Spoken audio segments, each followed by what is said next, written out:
She comes to me and says, Vicky, actually she's been texting me on Instagram.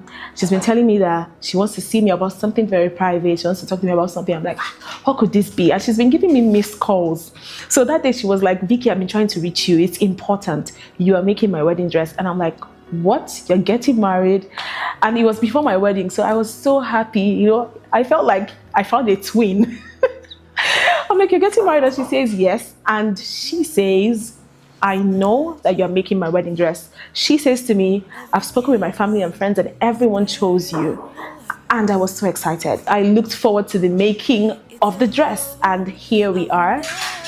The wedding day is here and it's today.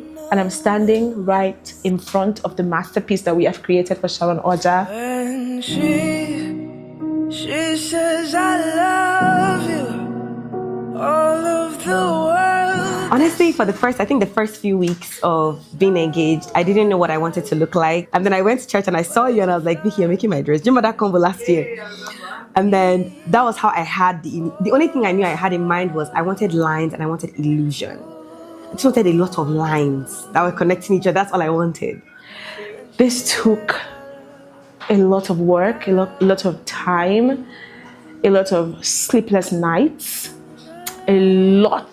tons, thousands of beads and crystals and sequins of just sparkly beads because Sharon wanted a white dress that would shine to the ends of the earth, basically.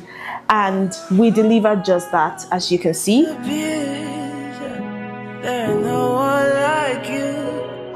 I knew it had to be Vicky James from the jump, and that's the gospel truth. After I got engaged last year, I felt like I had a vision of how I wanted to look. I wanted body silhouette. And who better to go to than the body silhouette queen herself, the queen of snatching. I just knew that I wanted to look clean and elegant. And I knew it was you. And after that, you remember we had like a praise session in church, and then I saw you, and then I told you, this was last year. I think I didn't announce your marriage. I don't know if you had announced, but yeah. And I said to you that I wanted you to make my dress. I already knew from last year that it was going to be you. The dress is really sparkly. So that's my girl, that's my girl, that's my maiden. And she created this masterpiece. The finest wedding gown in the history of wedding gowns. I think I've dreamed of this day my entire life. Honestly, I'm a girly girl. And every girly girl, right from when you're small, you've already watched cartoons, movies that have made you dream of being a princess, getting married to a prince. Yeah. And no matter how much you dream of it, you don't know how to envision it more than the day itself. And I'm so grateful to God for this moment. So grateful to God for the man.